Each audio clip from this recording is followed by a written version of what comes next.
Hello everyone, स्वागत है आप सभी का लोकवाणी पाठशाला में। प्रॉफिट लॉस का हमारा चैप्टर चल रहा है। 5 क्लास आप लोगों को प्रोवाइड में करा चुका हूं। आज ये हमारी छठी क्लास है और लगातार मैं आप लोगों को एग्जाम वाले क्वेश्चन ही करा रहा हूं। तो आप इन क्वेश्चन की बढ़िया से प्रैक्टिस करते रहिए। कोई भी आपको डाउट क्रिएट हो रहा है तो वो आप मुझे कमेंट बॉक्स में लिख के बता सकते हैं। साथ ही अगर आपने परसेंटेज का चैप्टर नहीं देखा है तो उसकी सभी क्लास मैं आप लोगों को प्रोवाइड करा चुका हूं। बढ़िया से उस चैप्टर को आप देखिए, क्योंकि यहाँ पर जो कॉन्सेप्ट मैं इस्तेमाल कर रहा हूँ वे कॉन्सेप्ट ज़्यादातर आपके परसेंटेज के चैप्टर से ही हैं। तो जब तक आप उस चैप्टर को नहीं देखेंगे आपको यहाँ पर यूज़ होने वाले कॉन्सेप्ट समझ में नहीं आएंगे। तो बेहतर है कि आप अच्छे से परसेंटेज के चैप्टर को देख लें और वहाँ से कॉन्सेप्ट को समझ लें। तो चलिए आज की क्लास शुरू करते हैं।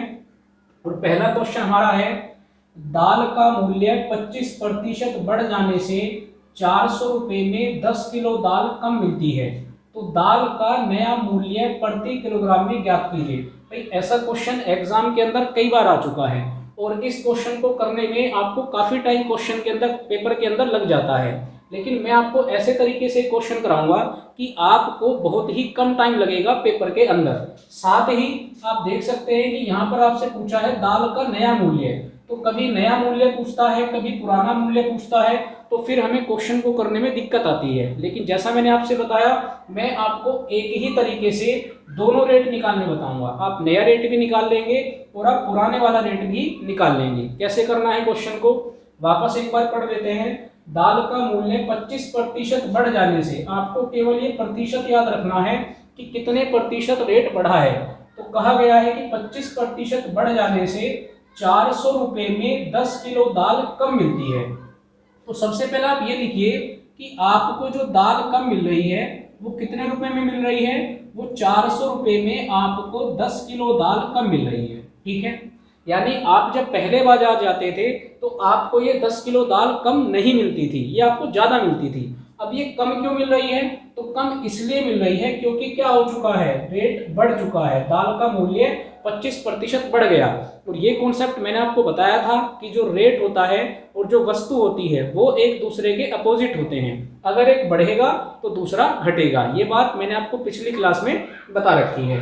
तो आपको बेसिकली क्या करना है, सबसे पहले आपको ये देखना है कि ये रेट बढ़ा कितना, और जब आप वो रेट निकाल के ले आएंगे जितना रेट बढ़ा है उसके बाद आपका क्वेश्चन में कुछ भी नहीं बचेगा। तो कैसे कैलकुलेट करना है भाई, ये जो आपको 400 रुपये दिए आप इसका 25% निकालो। ठीक है, जो भी आपको अमाउंट क्वेश्चन के अंदर दिया जाएगा और जितना रेट घटेगा या बढ़ेगा वही आपको यहाँ कैलकुलेट करना है। तो आप 400 का 25% निकालिए। तो आप 400 का 25% कैलकुलेट करेंगे तो भाई कुछ इसी तरह से करोगे। आप लिखोगे 400 गुना 25, परसेंटेज को हटाओगे, 100 से डिवाइड करोगे तो आप कैलकुलेट करेंगे तो ये आपके पास आ रहा है 100 रुपये। अब आपको यहाँ से समझना है भाई ये जो 100 रुपये बढ़ गए, इन्हीं 100 रुपये बढ़ने की वजह से क्या हो रहा है, इन्हीं 100 रुपये बढ़ने की वजह से आपको ये 10 किलोग्राम दाल कम मिल रही है। भाई ये जो 25% बढ़ा वही तो हमने कैलकुलेट किया। तो 25% बढ़ना मतलब 100 रुपये बढ़ गए, और ये 100 रुपये बढ़ जाने की वजह से आपको ये 10 किलोग्राम दाल कम मिलने लगी। अगर ये ना बढ़ते तो आपको दाल पूरी मिलती। इसका मतलब अब आपको क्या करना है, आप ये कह सकते हैं कि यही 100 रुपये किसका रेट है, इस 10 किलोग्राम दाल का रेट है। बात समझ में आ रही है कि भाई अगर ये 100 रुपये ना बढ़ते तो हमें 10 किलोग्राम दाल पूरी मिलती। तो कितने बढ़े, 100 रुपये बढ़े। 100 रुपये बढ़ जाने की वजह से हमें ये 10 किलो दाल कम मिली है। इसका मतलब आप क्या कह सकते हैं कि इस 10 किलो दाल का रेट कितना है, 100 रुपये है। तो आप यहाँ से 1 किलो का रेट निकाल सकते हैं। भैया आप जीरो से अगर जीरो काट देंगे तो कितना बचेगा, 1 किलो। या फिर आप ये कह दीजिए कि आप इसको 10 से डिवाइड कर दीजिए, तो 10 से डिवाइड करेंगे तो आपके पास 1 किलो दाल का रेट आ जाएगा। और ये जो आपके पास 1 किलो दाल का रेट आया वो कितना आया, वो आपके पास आया 10 रुपये। आई होप कि आपको थोड़ा समझ में आया होगा। जब हम बाकी के 3 क्वेश्चन करेंगे तो आपको और क्लियर होगा। अब बात ये आती है कि ये जो 10 रुपये आए हैं, भाई जैसा मैंने आपको बताया था कि क्वेश्चन में आपसे नया मूल्य भी पूछा जा सकता है और आपसे पुराना मूल्य भी पूछा जा सकता है। तो ये जो हम यहाँ तक कैलकुलेशन करके लाते हैं ये हमारा आता है नया मूल्य। हमेशा कैसा आएगा, ये हमेशा हमारा नया रेट आता है। तो क्वेश्चन में क्या कहा गया है, नया मूल्य प्रति किलोग्राम में, और ये आता भी प्रति किलोग्राम में ही है। तो एक आपका आंसर आ चुका कि अगर आपसे दाल का नया रेट पूछा जाएगा तो वो आप डायरेक्ट यहाँ से निकाल लेते हैं। तो आपका फिलहाल आंसर क्या है कि 1 किलोग्राम का रेट कितना हुआ, 10 रुपए हुआ। लेकिन जैसा मैं आप लोगों को बता रहा हूं कि अगर आपको इसी क्वेश्चन के अंदर पुराना मूल्य कैलकुलेट करना हो तब आप क्या करेंगे, तो उसको भी समझ लीजिए। यहां पर भी आपको प्रतिशत पे ही काम करना है। सबसे पहले आप क्या करेंगे, इस 25% की आप फ्रैक्शन ब्रेक करेंगे, ठीक है। तो 25% की फ्रैक्शन ब्रेक करेंगे तो ये हो जाएगी 1/4। भाई 25% आप हटाओगे, सब मैंने बता रखा है आपको, तो कितनी फ्रैक्शन बन जाएगी, 1/4 बन जाएगी। और इसको मैं क्या कहता हूं, इसको मैं कहता हूं कि ये कैसा मान है, ये वास्तविक मान है। तो वास्तविक मान से मतलब क्या हुआ कि ये जो आपका रेट था ये आपका पहले वाला रेट था, जो बढ़कर अब कितना हो गया है, अब 10 रुपए हो गया है। लेकिन हमारे अकॉर्डिंग क्या है, हमारे अकॉर्डिंग ये बढ़ के कितना होगा, भैया आप कहेंगे कि पुराना रेट कितना है 4, और 4 का 25% बढ़ गया यानी कितना बढ़ गया 1, तो हमारे अकॉर्डिंग बढ़ के वो कितना हुआ 5। बात समझ में आ रही है, ये हमारा पुराने वाला रेट है, 25% बढ़ गया यानी बढ़ के कितना हो गया 5, ये पुराना है और ये नया है, ठीक है। तो हमें क्या करना है, हमें यहाँ की कंपैरिजन कहाँ से कर देनी है, जो हमारा आंसर आया। भाई नया रेट क्वेश्चन में कितना आया है 10, हमारे अकॉर्डिंग कितना है 5, तो आप बोल रहे होंगे 5 की वैल्यू कितनी हो गई, तो 5 की वैल्यू 10 हो गई। अगर मैं आपसे कहता हूँ पुराना रेट निकालिए, तो पुराना रेट हमारे अकॉर्डिंग कितना है 4, तो आपको 4 की वैल्यू निकालनी है। कैसे निकालेंगे भाई, 5 से कटेगा कितनी बार, 2 बार, क्रॉस मल्टीप्लाई करेंगे तो कितना आ जाएगा 8 रुपए। तो ये आप पुराना रेट भी इसी मेथड से कैलकुलेट कर सकते हैं। बशर्ते आपको किसका ध्यान रखना है, आपको प्रतिशत का ध्यान रखना है। चलिए एक बार आप इसको नोट कर लीजिए, फिर हम सेकंड वाला क्वेश्चन करते हैं, तो आपको ये कॉन्सेप्ट भी अच्छे से क्लियर हो जाएगा।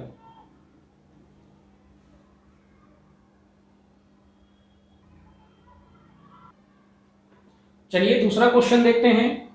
लिखा है चावल का मूल्य 10% बढ़ जाने से 440 रुपए में 2 किलोग्राम चावल कम मिलते हैं। देखो भाई रेट बढ़ा है तो हमें वस्तु कम मिल रही है, लेकिन आगे मैं आपको क्वेश्चन कराऊंगा, अगर उसमें रेट कम होंगे तो वस्तु आपको क्या होगी, वस्तु आपको ज्यादा मिलेगी, क्योंकि मैं बता चुका हूं कि ये एक दूसरे के अपोजिट होते हैं। तो चावल का मूल्य 10% बढ़ जाने से 440 रुपए में 2 किलो चावल कम मिलते हैं। तो पूछा गया है चावल का नया और पुराना मूल्य क्या होगा। तो मैंने आपको बेसिकली क्या बताया, सबसे पहले आप यहाँ कैलकुलेशन करेंगे कि रेट कितना बढ़ा है, और वो आप कहाँ से निकालेंगे, तो जो आपको मूल्य दिया गया उसका आप क्या कर देंगे, उसका आप ये प्रतिशत निकाल देंगे। तो आप 440 का अगर 10% निकालेंगे तो भाई कितना हो जाएगा, तो ये हो जाएगा 44 रुपये। अब आपको केवल यही याद रखना है कि ये 44 रुपये बढ़ जाने से आपको क्या हुआ, 2 किलो चावल कम मिले, ना ये रेट बढ़ता और ना आपको 2 किलो चावल कम मिलते। तो इसका मतलब आप क्या कह सकते हैं, आप कह सकते हैं कि इस 2 किलो चावल के रेट कितने हैं, तो इस 2 किलो चावल के रेट 44 रुपये हैं, ठीक है। आपको क्या बताना है, आपको नया और पुराना रेट बताना है। तो अगर आप यहाँ से 1 किलो की वैल्यू निकालोगे तो भाई वो कितनी हो जाएगी, वो हो जाएगी 22 रुपये, ठीक है।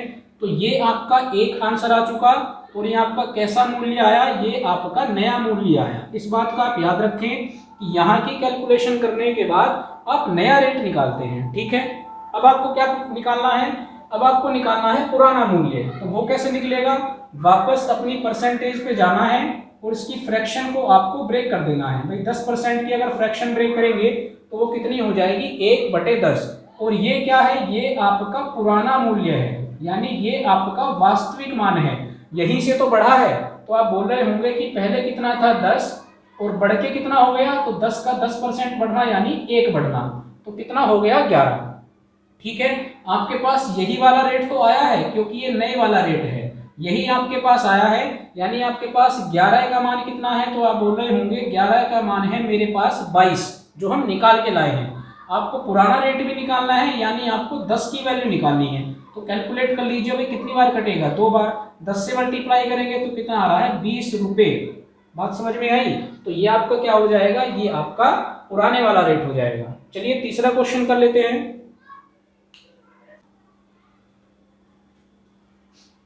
चलिए तीसरा क्वेश्चन देखते हैं। पुस्तक के मूल्य में 10% कमी हो जाने पर, देखिए भाई इस बार रेट आपका घटा है तो वस्तु आपको ज्यादा मिलेगी। 300 रुपये में 5 पुस्तकें अधिक मिलती हैं।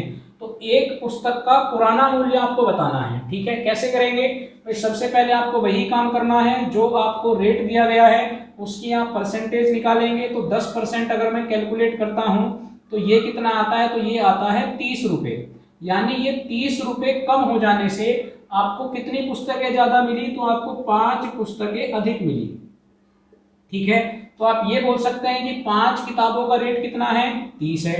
अगर मैं आपसे पूछता हूं एक किताब का रेट कितना होगा, एक पुस्तक का मूल्य कितना होगा, तो कितनी बार कट रहा है? 6 बार। यानी आप बोल सकते हैं कि एक पुस्तक का जो नया मूल्य है, ये आप याद रखें, ये आपका कैसा रेट निकल के आता है? ये आपका नया रेट निकल के आता है। यानी एक पुस्तक का मूल्य कितना है? 6 रुपये। आपसे क्या पूछा गया है? पुस्तक का पुराना मूल्य पूछा गया है। तो वापस परसेंटेज को उठाएंगे और इसे किस में ब्रेक करेंगे? इसको फ्रैक्शन में ब्रेक करेंगे। और ये आपका क्या है? ये आपका पुराना मूल्य है। ठीक है, या आप कह सकते हैं ये आपकी रियल वैल्यू है।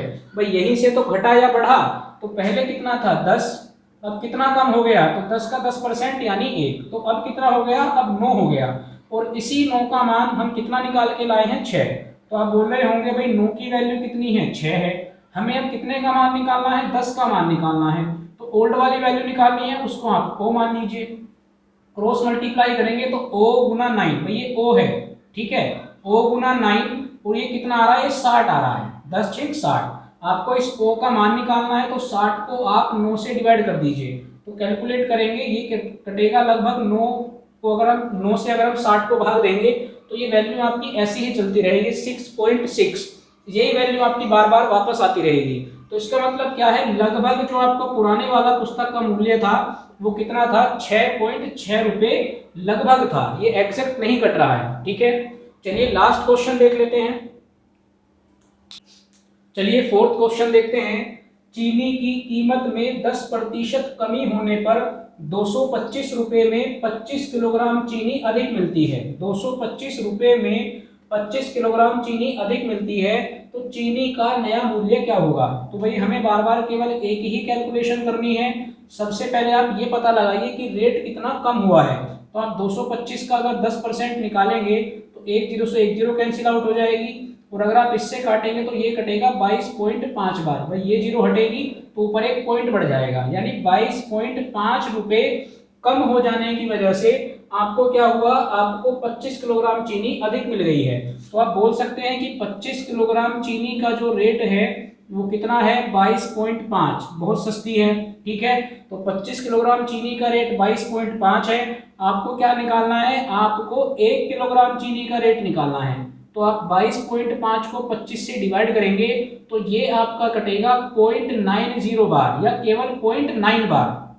तो आप बोल सकते हैं कि 1 किलो चीनी का रेट कितना आया? 0.9 रुपये प्रति किलोग्राम आया है। ठीक है, बहुत सस्ती चीनी है भाई, केवल 0.9 रुपीज, या आप बोल सकते हैं कि 90 पैसे प्रति किलोग्राम, क्योंकि 1 रुपये में कितने पैसे होते हैं? 100, और ये 0.9 है, अभी ये पूरा 1 रुपया नहीं बना।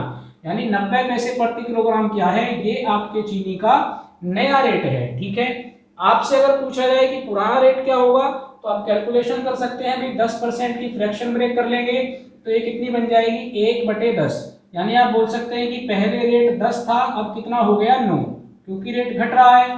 और आप भी क्या निकाल के लाते हैं? आप नया वाला रेट निकाल के लाते हैं। तो आप बोल सकते हैं कि 9 का मान कितना है? तो या तो आप 90 पैसे रख लीजिए और या फिर आप 0.9 रुपीज रख लीजिए। तो अगर हम पैसे रखेंगे तो 9 का मान 90 पैसे, तो आपको किसका मान निकालना है? आपको 10 का मान निकालना है। भैया आप कैलकुलेट करेंगे और 10 की 10 में मल्टीप्लाई करेंगे तो ये कितना आ गया? ये आ गया 100 पैसे। और 100 पैसे को आप क्या बोल सकते हैं? 1 रुपया। यानी ये बहुत पुराने जमाने की बात हो रही है।